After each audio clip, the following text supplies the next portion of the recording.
그때에 가이사 아구스도가 영을 내려 천하로 다 호적하라 하였으니 이 호적은 구레뇨가 수리아 총독이 되었을 때에 처음 한 것이라. 모든 사람이 호적하러 각각 고향으로 돌아가매 요셉도 다윗의 집 족속이므로 갈릴리 나사렛 동네에서 유대를 향하여 베들레헴이라 하는 다윗의 동네로 그 약혼한 마리아와 함께 호적하러 올라가니 마리아가 이미 잉태하였더라. 거기 있을 그때에 해산할 날이 차서 처사들을 낳아 강보로 싸서 구유에 뉘었으니 이는 여관에 있을 곳이 없음이러라. 그 지역의 목자들이 밤에 밖에서 자기 양떼를 지키더니 주의 사자가 곁에 서고 주의 영광이 그들을 두루 비춤에 크게 무서워하는지라. 천사가 이르되 무서워하지 말라. 보라, 내가 온 백성에게 미칠 큰 기쁨의 좋은 소식을 너희에게 전하노라. 오늘 다윗의 동네에 너희를 위하여 구주가 나셨으니 곧 그리스도 주시니라. 너희가 가서 강보에 쌓여 구유에 뉘어 있는 아기를 보리니 이것이 너희에게 표적이니라 하더니 호련히 수많은 천군이 그 천사와 함께 하나님을 찬송하여 이르되 지극히 높은 곳에서는 하나님께 영광이요 땅에서는 하나님이 기뻐하신 사람들 중에 평화로다 하니라. 즐거운 성탄입니다. 우리 옆 사람과 메리 크리스마스 인사를 해주시고요. 예. 뒷사람하고도 하세요. 메리 크리스마스. 예. 미국 워싱턴 대학의 토머스 홈스 교수가 사람들의 마음과 생활의 변화를 가져오는 때가 언제인가를 조사했습니다. 사람들이 가장 큰 변화를 가져오는 때는 사랑하던 배우자가 죽었을 때이다. 그것을 100으로 기준으로 할 때 다른 경우를 프로테지를 했는데, 두 번째로는 이혼했을 경우 또 변화가 있다고 합니다. 73%라. 또 여성이 임신했을 때 40%의 여성들이 가정이 변화를 다짐한다는 것입니다. 그리고 집을 옮기거나 집을 리모델링 했을 때 25%의 사람들이 좀 새롭게 살아야 되겠다고 마음을 새롭게 가다듬는다. 그런데 우리가 놀라운 것은 우리 많은 사람들이 크리스마스가 되었을 때 12%의 사람들이 새해와 함께 새롭게 신앙생활을 해야 되겠다고 마음으로 결심을 한다는 것입니다. 그러므로 우리 크리스마스 시즌은 우리로 하여금 마음의 변화, 신앙의 변화, 우리의 삶의 변화를 가져다주는 가장 좋은 때입니다. 그런데 우리는 성탄절을 통해서 많은 사람들이 이 땅에 예수가 없는 성탄절을 즐기는 경우가 너무 많았습니다. 몇 개월 전에는 이태원에서 할로윈이라는 그러한 대로 끔찍한 사고가 일어났습니다. 어제 이 추운 날씨에도 그래도 30만 이상이 명동 성당 근처에 모여서 사람들이 성탄을 즐겼다는 뉴스를 접하게 되었습니다. 그런데 많은 사람들이 성탄의 절기에 진정 이 성탄의 주인공인 예수님을 생각하지 않고 지낸다는 것입니다. 토탈 인터넷 검색에 의하면 성탄절의 제1 검색어가 롯데, 월드, 그리고 에버랜드, 그리고 CGV 극장 상연. 아기 예수와 교회가 어딘가를 검색한 사람은 그러한 세속적인 검색어의 4분의 1에 불과하다는 것입니다. 성탄의 주인공은 누구입니까? 우리가 잘 아는 아이들이 부르는 성탄 노래 중에 울면 안 돼, 울면 안 돼. 산타 할아버지는 우는 아이에게 선물을 주지 않는데 라는 노래가 있습니다. 요즘 신곡이 나왔습니다. 울어도 돼, 울어도 돼. 왜? 예수님은 우는 아이를 위하여 오셨고 우는 아이의 눈물을 닦으러 오셨다고 그 가사가 전개됩니다. 여러분, 우리 누가 마태복음에서는 예수님은 역사적으로 왕으로 오신 예수님을 강조합니다. 화려하게 예수님이 등극합니다. 탄생도. 그래서 그 당시에 가장 높은 지위에 있던 동방 박사들이 별을 찾아 왕으로 오신 예수님을 찾아오는 사건이 예수님의 탄생 기사입니다. 그러나 누가복음에서는 인자로 오신, 사람으로 오신 예수 그리스도를 강조합니다. 그래서 사람으로 오신 예수님을 강조하다 보니 성육신의 사건을 의미 있게 받아들입니다. 성육신이란 말씀이 육신이 되어 우리 가운데 오신 그 사건 자체가 높고 높은 보좌 위에서 낮고 천한 인간의 모습을 입으시고 온 낮아짐이요, 그리고 그것이 고난의 시작으로 이해되어지기 때문입니다. 오늘 본문을 이해하면서, 본문을 읽으면서 반복적으로 나오는 단어가 4절과 6절과 11절에 나오는 다윗의 동네라는 말씀의 제목이 나옵니다. 11절에 보면 주의 천사가 목자들에게 예수님의 탄생 소식을 전해줄 때 다윗의 동네에서 구주가 나셨다고 말씀하고 있는 것입니다. 이렇게 예수님의 탄생을 기록할 때 가장 우선적이고 중심적으로 생각했던 것은 그 당시 유대인들이 가장 존경했던 다윗 왕이 동네에서 예수님이 태어나셨다는 것입니다. 이스라엘의 별을 다윗별이라고 말합니다. 그래서 이 다윗과 연관을 지을 뿐만 아니라 결국은 예수님과 다윗과 밀접한 연결시켜서 예수님의 오심은 구약의 예언의 성취임을 말씀하고 있는 거예요. 이미 700년 전에 미가서 5장 2절에 유다 땅 에브라다야 베들레헴 너는 가장 작은 고일지라도 내게서 구주가 오신다는 예언의 말씀이 예언되었고 그 약속이 성취됨을 보여주고 있습니다. 성탄절을 맞이해서 주님의 탄생에 우리가 얼마나 깊은 관심을 갖는지 생각해 봐야 합니다.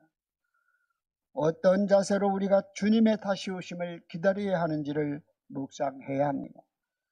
오늘의 말씀의 시작은 성탄의 사건이 이루어지는 시대적 배경과 성탄의 소식을 맨 처음 듣게 된 사람이 누구였으며 그들은 어떻게 행동했는가를 통하여 우리가 해야 할 일이 무엇인가를 깨닫기를 원합니다. 첫 번째로 역사의 주관자이신 예수님께서 이 세상에 오셨다는 것입니다. 언제? 예수님의 탄생 시기는 1세기 가이사 아구스도 황제 때 지리적으로 베들레헴 땅에서 예수님이 나셨다고 분명하게 밝히고 있습니다. 역사학자들이 예수님의 탄생을 AD와 BC의 기원 기점으로 생각하지만 실제적으로 역사적으로 보면 한 3, 4년 차이가 납니다. 그래서 그 차이를 여기 때라는 표현을 영어로 while, 우리가 while, 가이사 아구스도가 황제로 있을 동안에 통치할 때 어떤 순간점이 아니라 통치하고 있는 동안에라고 번역하면 이 해석이 다 맞습니다. 여기 가이사 아구스도라는 말은 옥타비니 왔습니다. 그는 로마 황제가 되어 그가 실권을 잡은 지 얼마 후에 통치 기반을 튼튼히 하기 위하여 그는 로마 전국에 인구조사의 칙령을 내렸습니다. 인구조사는 왜 내렸을까요? 세금을 거두고 그리고 노동력과 군사력을 파악하기 위하여 인구조사를 했습니다. 하나님께서는 세상에 줄 수 없는 참된 평화를 우리에게 주시기 위하여 자신의 아들을 이 땅에 보내셨습니다. 예수님은 심으로 다른 사람을 굴복시키는 것이 아니라 사랑으로 세상에 오셔서 모든 사람들에게 평화와 구원을 주시기를 원하셨습니다. 오늘 말씀을 통하여 로마 황제는 군사력으로 힘으로 박슬로마를 추구했지만 평화가 추구했지만 그 평화의 그늘에는 피지배계급 사람 나라들이 고통과 눈물이 있었다는 것을 생각해야 합니다. 그러나 예수님은 가난하고 고통받는 사람들을 위해서 찾아오셨고 그리고 우리를 용서하시고 구원하시기 위하여 이 땅에 오셨습니다. 오늘 요셉은 황제의 명령을 따라 갈릴리 나사렛 동네에서 유다의 베들레헴으로 옮겨갔다고 말합니다. 왜냐하면 그 유다 지파 중에 다윗의 집 족속이 베들레헴이었기 때문입니다. 하나님의 700년 전에 미가 선지자를 통해서 한 예언을 이루기 위하여 로마 황제를 도구로 사용했지만 그들은 로마 황제의 통치를 따라 한 걸음 한 걸음 나사렛에서 베들레헴으로 옮겼지만 이미 700년 전에 하나님의 약속이 결국 요셉은 마리아와 함께 베들레헴 땅으로 올 것을 말씀하신 것입니다. 그러므로 이 온 인류의 역사가 결국은 그 세상의 권력 사람에 의해서 이끌려가는 것이 아니라 하나님에 의해서 통치되어지고 이끌려가고 있음을 대조시키고 있는 것입니다. 평화도 힘으로 정복되는 로마의 박슬로마가 아니고 사랑으로 십자가로 세상을 평화를 주는 그러한 성김의 평화를 통하여 대조시키고 그리고 이 로마의 통치 황제의 칙령을 따라 쓰임받고 있지만 베들레헴으로 가고 있지만 그것은 이미 구약에 700~800년 전에 예언된 것을 이루는 것이니 말씀을 따라 이루어가고 있음을 보여주는 것입니다. 결국은 요셉과 마리아는 로마 황제의 명령 때문에 갔지만 하나님의 역사하심을 따라 그들은 요 베들레헴으로 갔습니다. 요셉이 호적을 등록하러 갈 때는 남자 혼자 가도 되어 있습니다. 그런데 오늘 마리아를 함께 동행하는 모습을 보게 됩니다. 그래서 요즘 젊은 사람들은 이 요셉에게 참 남편감 그렇다. 네? 남편감으로는 좀 비호감 아니에요. 임신한 아내를 나사렛에서 베들레헴까지는 150km에 가까운 거리입니다. 예루살렘에서 베들레헴은 8km로 아주 가깝습니다. 그런데 150km의 거리를 일주일 이상 임산부를 데리고 간다는 일은 결코 쉬운 일이 아닐 텐데 호적을 등록시킨다고 그 아내를 귀엽고 끌고 가는 결혼도 아닌 마리아를 끌고 가는 요셉의 모습은 마리아를 끔찍히 사랑했거나 다른 거 아닙니다. 그런데 반전이 일어납니다. 성사학자들은 왜 요셉은 마리아와 동행했을까? 이 마리아는 그 당시에 요셉과 정혼한 사이였잖아요. 그래서 그 당시 정혼한 사이에서 그 당시 상황 속에서 나사렛에서 마리아가 아이를 낳았다면 나사렛 지역의 사람들에게 얼마나 많은 비난과 고통을 감내해야 했을까? 이미 그것을 알고 있는 요셉은 마리아와 함께 갔다고 말하는 거예요. 그러고 보면 요셉이 괜찮은 남자죠. 그렇잖아요. 아내가 고통을 이어가고 같이 가니까. 요즘 요셉이 우리가 마태복음 1장 19절에 보면 자기 아내가 자기와 관계를 맺지 않았는데도 임신했다는 소식을 들었을 때 어떻게 합니까? 그는 의로운 사람이라 자신을 드러내지 않고 결국 가만히 끊고자 하였다라고 표현하고 있거든요. 그것을 보면 요셉이 참 좋은 사람이었다는 것을 보면 좋은 남편감이다라고. 요즘 대학생 크리스천들에게 좋은 신랑감은 누구냐? 이르가 요셉이 아닌 보아스입니다. 보아스는 재력가죠. 외모도 좋아요. 외모 지상주의. 또 좋은 사람이 있대요. 그 사람은 아담이래요. 시아버지 시어머니가 없어서 아담이 좋다. 우리의 삶의 자리에서 결국은 이 요셉은 이 마리아를 데리고 베들레헴으로 가는 것입니다. 결국 누가 역사의 주인공인가? 로마 황제가 아니라 하나님이시라는 것을 누가는 제자로서 밝히고 있습니다. 하나님의 말씀의 약속을 성취시키기 위하여 인간의 역사가 쓰여지고 있고, 결국은 요셉과 마리아가 그 약속의 굴레 속에 지금 움직이고 있음을 보여주고 있는 것입니다. 우리의 삶이 하나님의 말씀에 이끌려가는 삶이 되기를 원합니다. 하나님의 말씀으로 내 삶의 모습을 재해석해 볼 수 있는 영적인 통찰력이 열려지기 바랍니다. 여러분들의 과거의 삶에 어려웠을 때, 즐거웠을 때, 또 현실에 어떤 어려움이 있다 할지라도 하나님의 약속 안에 머물러 있다면 우리의 삶의 굴레가 어떤 어려움도 그 속에서 말씀으로 재해석하면 그 속에 하나님의 은혜와 섭리를 발견할 수 있는 것입니다. 우리는 우리의 마음의 중심이 하나님의 말씀을 성취시키기 위하여 나아가야 하는 것입니다. 그리할 때 하나님의 역사에는 우연이 없습니다. 만물은 하나님의 통치 안에 있습니다. 하나님은 역사의 수레바퀴를 지금도 돌리고 있습니다. 예수님의 오심은 세상의 진정한 통치자가 로마 황제가 아니라 예수님이심을 증거하고 있는 것입니다. 우리의 인생은 우리가 써가는 것 같지만 결국 우리의 인생은 하나님께 이끌려간다는 것을 알아야 합니다. 잠언서 16장 1절의 마음의 경영을 사람이 할지라도 그 발걸음을 인도하시는 이는 여호와라고 말씀하셨습니다. 여러분의 현재의 삶이 어떠한 삶이든 또 여러분의 과거의 삶이 어떠한 삶을 살았든 하나님은 여러분을 향한 약속과 비전을 갖고 계십니다. 그리고 여러분에게 복을 주시길 원합니다. 형통한 삶을 살길 원합니다. 그러므로 하나님의 약속 안에 우리가 머무르면 현실의 어떤 어려움과 고통이 있다 할지라도 소망과 희망의 삶을 살아갈 수 있고, 그리고 우리는 하나님과 동행하는 삶을 살아갈 수 있는 줄 믿습니다. 오늘 성탄절을 맞이해서 여러분의 마음의 영적인 전환점이 되시기 바랍니다.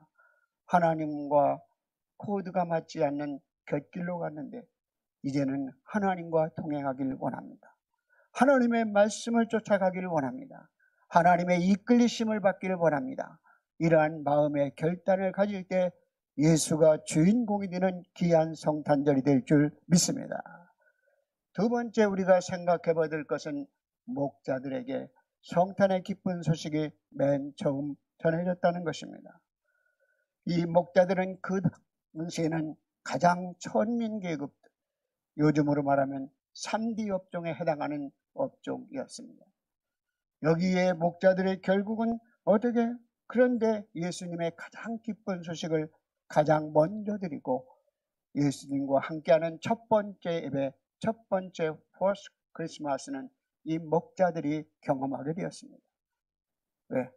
그 당시 목자들은 안식일 예루살렘 근방에서 양을 치고 있었기에 베들레헴 중간에 목동 생활을 했기 때문에 예루살렘에 회생제사를 드리는 양을 제공하는 사람들이었습니다. 그래서 그들은 안식일의 예배조차도 참여할 수 없는 사람들이었습니다. 그런 사람들에게 예수님이 첫 번째로 찾아오셔서 성탄의 소식을 전해줬다는 것입니다. 우리나라에 박수근 화가가 있습니다. 박수근 화가 하면 여러분이 가장 잘 아는 그림이 뭡니까? 빨래터입니다. 빨래터. 얼마 전에 45억인가 거의 50억에 가까운 돈의 경매가 이루어졌습니다. 박수근 화가의 그림을 보면 전반적으로 아주 서민적이고 그리고 순박한 그림을 그렸습니다. 소박한 그림이 그려져 있습니다. 오늘 누가복음에 예수님의 관심은 그 당시에 가장 낮은 자의 관심을 갖고 고통받고 힘겹게 살아가는 사람들에 대한 관심을 보여주고 있습니다. 우리의 시선은 높은 곳, 강한 곳, 화려한 곳, 부유한 곳을 바라보지만 하나님의 시선은 언제나 낮고 연약하고 어려운 곳, 가난한 곳을 향하여 있다는 것을 알아야 합니다. 그러면 하나님 부자를 싫어하시나요? 아닙니다. 권력자를 싫어하시나? 아닙니다. 여러분의 자녀가 5이 있다면 자녀 중에 지지리도 못 살고 어렵게 살아가는 자녀가 있다면 그 부모의 관심은 어떤 자녀보다 그 자녀에 대해서 관심과 그 어떤 배려를 할 것입니다. 그렇다고 잘 사는 아들에게 사랑을 하지 않나요? 그렇지는 않습니다. 다만 어렵게 살아가는 그 자녀가 신겨운 자리에서 일어나기 위하여 더 큰 관심을 갖고 있는 것입니다. 오늘도 아기 예수의 오심이 목자들에게 전해졌다는 것은 가난한 자들에게만 관심이 아니라 오늘도 예수님은 모든 사람들에게 맺힐 구원의 기쁜 소식을 전해주는데 특별히 그 당시 소외되고 어려움 당하는 사람들에게 예수님의 시선이 머무르고 있음을 보여주고 있습니다. 그러면 단순히 가난하기 때문에 예수님이 찾아오셨나요? 그렇지 않습니다. 왜냐하면 가난하고 살아갔지만 그들은 예수님의 탄생하는 소식을 듣는 이들은 누구보다도 경건하고 영적으로 보면 그들에게는 영적인 목마름이 있었으며 더 나아가서 그들은 영적인 열정을 가지고 있었던 사람들입니다. 제가 1999년 12월 성탄절 예배는 이 목자들의 열정 때문에 삶의 자리에서 밤을 지새워가며 양을 지키는 그들의 열정 가운데 예수님이 찾아오셨다는 첫 번째 설교였습니다. 오늘은 이들에게 단순히 열정뿐만 아니라 그들에게 경건함이 있었음을 보여주는 사건이 있습니다. 레위기 에레미야 35장에 보면 네갑의 족속들에 대한 이야기가 나옵니다. 꼭 돌아가셔서 에레미야 35장을 읽어보십시오. 거기에 보면 네갑의 후손들은 뭐예요? 그 조상들이 포도주를 마시지 않기로 작정해서 300년이 지르는 후에 에레미야가 시험하는데 아무도 포도잔을 내든 마시지 않는 거예요. 그리고 그들은 포도 농사를 짓지 아니하고 집을 짓지 아니하고 목동 생활하는 사람이 네갑의 후손들이었습니다. 그들은 예루살렘 지역으로 가서 베들레헴과 예루살렘 사이에서 목동 생활을 했던 사람들입니다. 성경에서 그래서 오늘 여러분이 누가복음 2장 25절에 보면 예루살렘에 의롭고 경건한 어떤 사람이 있었어요? 시므온이라는 사람이 있었습니다. 아기 예수를 기쁘게 맞이했던 이스라엘의 위로를 기다렸던 자라 성령이 그 위에 계시더라고 말씀은 이 경건의 의미는 우리는 원어적 분석을 보면 선택한다, 붙잡는다는 의미가 있습니다. 그러므로 참된 경건은 우리가 선택한 것을 이루기 위하여 집중하는 것을 의미합니다. 우리가 하나님을 선택했으면 하나님께 집중하는 삶을 살아가는 것, 하나님께 집중하는 삶이란 우리의 삶의 우선순위를 하나님께 두는 것을 의미합니다. 오늘 목자들이 천사의 소식을 듣고 베들레헴으로 달려가 베들레헴에 달려갔다는 것은 그들이 지금 머무르고 있는 장소가 베들레헴이 아닌 예루살렘 근처에 더 멀리 떨어져 있음을 보여주고 있는 것입니다. 목자들이 밤중에 양떼를 지키고 있었다는 것은 영적으로 경건하게 살면서 영적인 목마름과 열정을 가지고 있었기에 그들에게 오늘 예수님이 찾아오신 것입니다. 오늘 또 여러분들이 낮은 자의 마음으로 겸손의 마음으로 하나님의 놀라우신 그 우리의 삶 속에 영적인 목마름을 가지고 있을 때 예수님이 여러분을 찾아오실 줄 믿습니다. 오늘 그 베들레헴이라는 말은 무슨 말이에요? 베들레헴은 베는 집이요 레헴은 빵입니다. 떡집이라는 뜻이거든요. 그래서 예수님이 베들레헴에 오셨다는 그 지명 자체가 생명의 떡으로 구원의 떡으로 우리 가운데 오셨다는 것을 의미합니다. 오늘 우리의 삶 속에 그러면서 오늘 우리의 삶 속에 겸손한 마음을 갖고 있으면 우리 안에 주님이 오시고 우리와 동행하시는 귀한 성탄절을 누리는 여러분이 되시기를 바랍니다. 그런데 오늘 말씀에 뭐라고 말씀합니까? 11절 이하에 보면 너 천사들이 목자들에게 무서워하지 말라. 온 백성에게 미칠 큰 기쁨의 좋은 소식을 전하러 왔다고 말씀합니다. 왜 두려워하지 말라고 했을까요? 그들은 하나님을 보는 것이 그들에게 두려움이었잖아요. 그런데 오늘 오시는 그 하나님은 아들로 오시는 그 예수님은 너희를 정죄하기 위하여 심판하러 오시는 분이 아니라 너희를 용서하시고 구원하시기 위하여 오시는 분이기에 두려워하지 말라고 말씀하는 거예요. 두려워하지 마. 내가 너희에게 온 것은 너희를 정죄하거나 너희를 심판하러 온 것이 아니라 너희를 용서하고 구원하기 위하여 너희를 위하여 섬기기 위하여 왔어 하며 큰 기쁨의 소식을 전하러 왔다고 말씀합니다. 오늘 다윗의 동네에 너희를 위하여 구주가 나셨으니 곧 그리스도 주시니라. 여러분, 너희를 위하여 나셨다는 것입니다. 구주가 나셨으니. 어제 저녁에 제가 캄캄한 본당에 들어왔습니다. 무릎 꿇고 기도하다가 잠깐 있다가 나가는데 어떤 여성이 간절하게 눈물로 통곡하는 소리가 제 귀에 들렸습니다. 깜짝 놀랐습니다. 아, 성전에 누가 있었나? 불을 켜자. 그래서 집에 불을 켜봤습니다. 아무도 없었습니다. 그런데 아직도 지금 신비한 것은 그 소리가 너무 선명하게 저에게 들렸기 때문에 성전에서 통곡하는 여인의 소리를 들었습니다. 여러분, 우리의 삶 속에서 다윗의 동네에 너희를 위하여 구주가 나셨으니 곧 그리스도 주시니라. 여러분, 이 하나님이 보내신 예수님은 온 세상에 기쁨과 평화를 주시는 진정한 구원자이시며 주님이시라는 것을 선포합니다. 하나님이 너희를 위하여 구주가 나셨다고 말씀하시는 것은 예수님의 탄생은 모든 이에게 기쁨이 될 수 있지만 사람들이 예수님을 받아들이지 않는 사람들이 너무나 많았습니다. 여러분, 오늘 우리는 예수님의 탄생이 모든 이에게 기쁨이 되어야 되는데 그냥 지나갔으면 좋겠어. 혹시 여러분들의 마음속에 예배가 빨리 끝났으면 좋겠어. 그런 마음을 갖고 있지 않습니까? 원래 이 성탄은 축제인 것입니다. 왜? 예수님의 생일 파티이기 때문에 그렇습니다. 그 예수님은, 하나님은 파티를 참 좋아하십니다. 여러분, 하나님은 파티 좋아한다는 거 어떻게 아십니까? 가나안 혼인잔치에서 첫 번째 기적을 결혼 파티에 참여하셔서 물을 포도주로 만드셨습니다. 돌아온 탕자의 비유의 말씀을 통해서 탕자가 들어왔을 때 살찐 소를 잡은 사람이 아버지였는데 그 아버지가 누굽니까? 하나님 아닙니까? 하나님은 파티를 좋아하세요. 오늘 우리는 오후 예배 시간에 파티를 하려고 합니다. 어떤 파티? 찬양의 파티를 통해서 여러분과 함께 은혜를 나누고자 합니다. 오늘 주님께서는 세상의 모든 사람을 구원하시기 위하여 오시고 베들레헴의 생명의 떡으로 오시고 구원자로 오셨습니다. 하나님이 너희를 구원하시기 위해 오셨다는 표적은 아기 예수님이 강보의 구유에 있다는 것입니다. 구유가 뭔지 모르시는 분들이 여물통입니다. 짐승의 먹이통을 구유입니다.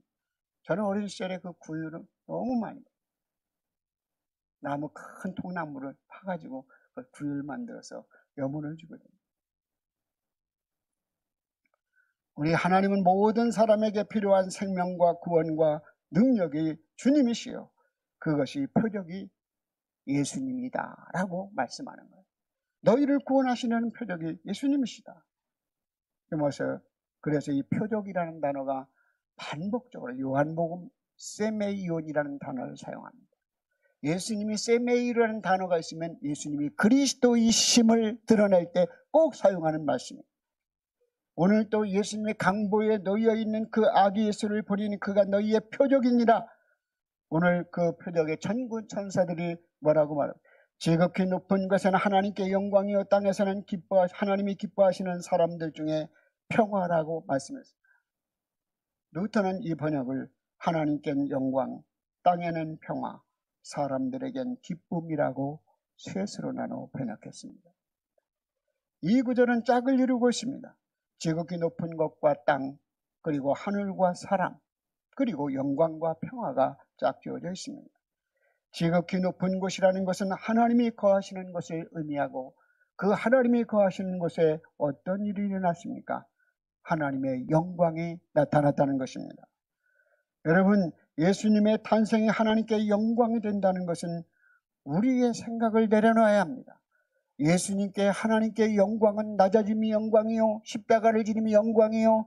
그래서 요한복음 17장에 보면 내게 하라고 하신 일을 이루어 하나님을 영화롭게 하였으니 내가 영광의 때가 왔다는 것은 십자가를 지는 때를 의미하는 것입니다. 그러므로 예수님을 이 세상에 보내신 그 하나님은 그 순간에 자기의 하나님의 사역이 이루어지고 하나님의 뜻이 이루어짐으로 영광이 드러났다는 거예요. 예수님의 이름과 존재가 드러나고 하나님의 이름과 존재가 드높여졌다는 의미인 것입니다. 그러면 인간들 사이에는 어떤 것이 있습니까? 평화라고 말씀합니다. 그런데 평화가 그냥 평화가 아니라 하나님을 기뻐하는 사람들의 평화라고 말씀합니다. 온 백성에게 주시는 기쁨의 좋은 소식이 복음이 온 세상 사람들을 대상으로 하고 있지만 14절에 하나님이 기뻐하시는 사람들에게 평화라는 것은 복음이 온 세상에 전파되지만 복음의 소식을 듣고 예수님을 믿어 하나님과의 관계가 회복된 사람들에게 기쁨이 넘친다는 것입니다. 로마서 5장 1절 그러므로 우리가 믿음으로 의롭다 하심을 얻었은즉 우리 주 예수 그리스도로 말미암아 하나님과 더불어 화평을 누리자. 진정한 평화는 주님과의 관계 회복하는 자리에 이루어지는 줄 믿습니다. 오늘도 지극히 높은 곳에는 하나님께 영광, 땅에서는 하나님이 기뻐하시는 사람들 중에 평화로다. 이 평화가 여러분들 가운데 이루어지길 바랍니다. 세 번째는 우리는 주님의 겸손한 마음으로 마음을 모셔드리고 받아들이고 주님을 증거해야 함을 말씀하는 것. 성탄절을 동방교회에서는 이렇게 표현합니다. 하나님 아버지 품에서 오신 예수님, 아기 예수님, 그리고 마리아의 몸을 빌어 오신 아기 예수님, 그리고 믿는 자의 영혼에서 드러나시는 아기 예수님. 여러분, 그러니까 하나님의 품에서 예수님 오셨고, 그리고 마리아의 몸을 빌어서 오셨고, 또 더 나아가서 우리 하나님을 믿는 자의 영혼 속에 예수님이 거주하는 거예요. 머무르는 것입니다. 요셉과 마리아는 어렵게 베들레헴에 왔지만 상황은 만만치 않았습니다. 하나님의 인도하심을 받아 왔는데 왜 내가 머무를 방이 없는가? 산모가 아이를 낳을 방이 없는가? 회의감을 가질 수 있었을 것입니다. 주님이 머물 방이 없었다는 것은 여호완 7절 하반절에 보면 여호완에 있을 곳이 없습니다. 다윗의 후손들이 많은 사람들이 왔기 때문에 여호완 머무를 방이 없었다는 거예요. 예수님이 저 높은 보좌에서 불쌍한 인생들을 구원하시려고 이 세상에 오셨지만 세상 사람들은 그를 환영하지 아니하고 도리어 무시하고 그를 십자가에 못 박았습니다. 우리는 요한복음 1장 11절에 보면 자기 땅에 오매 자기 백성들이 영접지 아니하더니 곧 영접하는 자, 그 이름을 믿는 자에게는 하나님의 자녀가 되는 권세를 주셨다고 말씀합니다. 메시아를 기다리는 사람들에게 메시아가 오셨지만 그들은 영접하지 않았습니다. 내가 생각하는 메시아가 아니고 정치적인 메시아가 아니고 그들이 가지고 있는 자기 생각, 이기심, 탐욕 때문에 주님을 맞이할 수가 없었습니다. 주님을 영접하지 못했습니다. 내가 이렇게 어려운데, 내가 이렇게 가난한데, 내가 이렇게 슬픈데 주님을 어찌 내 마음에 맞이할 수 있을까? 그런 생각을 갖고 있습니까? 오늘도 그러한 사람들에게 주님은 더 머무르시길 원하신다는 사실을 깨달으시고 여러분의 마음의 빈 방을 주님께 내어드리는 여러분이 되시기를 바랍니다. 여러분, 우리는 주님을 거부했습니다. 주님을 영접하지 않았습니다. 주님은 그러나 우리의 빈방, 사람들에게 빈방을 마련하기 위해서 낮은 자로 오셨습니다. 고린도후서 8장 9절에 보면 부유하신 자로 너희를 위하여 가난하게 되심은 그 가난함으로 인하여 너희를 부유케 하심이라. 여러분, 하나님은 우리는 주님이 오실 마음의 방을 열지 못하고 거부했지만 주님이 우리를 오라고 마음의 방을 마련해 놓으신 거예요. 그것이 주님의 오신 거예요. 주님은 생명의 방으로 오시고 구원의 방으로 오시고 평강의 방으로 오시고 부유함을 주시기 위하여 방을 열어놓고 기다리고 계시는 거예요. 그러므로 여러분이 주님을 여러분의 마음속에 모시면 평강의 주님이 여러분에게 평강을 주시고 부유의 주님이 여러분에게 부유함을 주시고 여러분에게 구원의 주님이 여러분에게 생명과 구원과 능력을 주실 줄 믿으면 주님을 거부하지 마십시오. 오늘 또 마음으로 주님을 받아들이십시오. 그리고 우리를 구원하시고 부욕케 하시고 구유에 누이신 예수님을 깊이 묵상하며 그 말 구유, 여러분이 예수님의 아기 예수가 머물렀던 마음의 구유가 되시기를 바랍니다. 그리고 20절에 본 목자들이 듣고 본 그 모든 것을 인하여 하나님께 영광을 돌리며 찬송하며 돌아가니라. 목자들은 천사들에게 들은 대로 본 대로 베들레헴에 가서 구유 아기 예수를 보게 되었습니다. 그리고 그 아기 예수를 찬양하며 다시금 목동의 자리로 돌아왔습니다. 여러분, 진정한 구원은 우리의 삶에 우리를 이끌어내는 삶의 자리를 이끌어서 그것으로 끝나는 것이 아니라 우리를 회복시켜서 다시금 삶의 자리로 인풋하는 것입니다. 다시 넣는 거예요. 그러니까 여러분들이 주예전에 와서 주님은 세상에 전 이끌어내서 주님을 만나시고 여러분이 주님의 그 받은 은혜를 삶의 자리에서 실천하는 그것이 결국 복음 전도요, 그것이 그리스도의 증인된 삶이 아니고 무엇이겠습니까? 여러분, 성탄절 하나님과 이웃과 좋은 관계를 회복해서 주님이 여러분 안에 불편하게 거하지 않도록 기쁨으로 주님을 영접하시고 주님과 동행하심으로 주님의 위로와 평화를 누리며 하나님께 구원과 기쁨의 찬송의 소리를 부르는 여러분이 되시고 하나님이 기뻐하시는 은총을 입은 사람들로 한 주간 동안 가정이나 교회나 삶의 자리가 구원의 기쁨의 찬송이 넘쳐나는 복된 성탄절기가 되시기를 바랍니다. 기도드리겠습니다. 자비로우신 하나님 은혜와 사랑을 감사드립니다. 오늘도 저희들 가운데 오셔서 주님 마음의 방을 우리는 거절했지만 주님이 우리를 위하여 방을 마련해 놓으시고 내게 오면 평화가 있고 기쁨이 있고 감사가 있음을 말씀하신 주님, 오늘도 우리 가운데 임하여 주시옵소서. 예수님의 이름으로 기도드립니다. 아멘.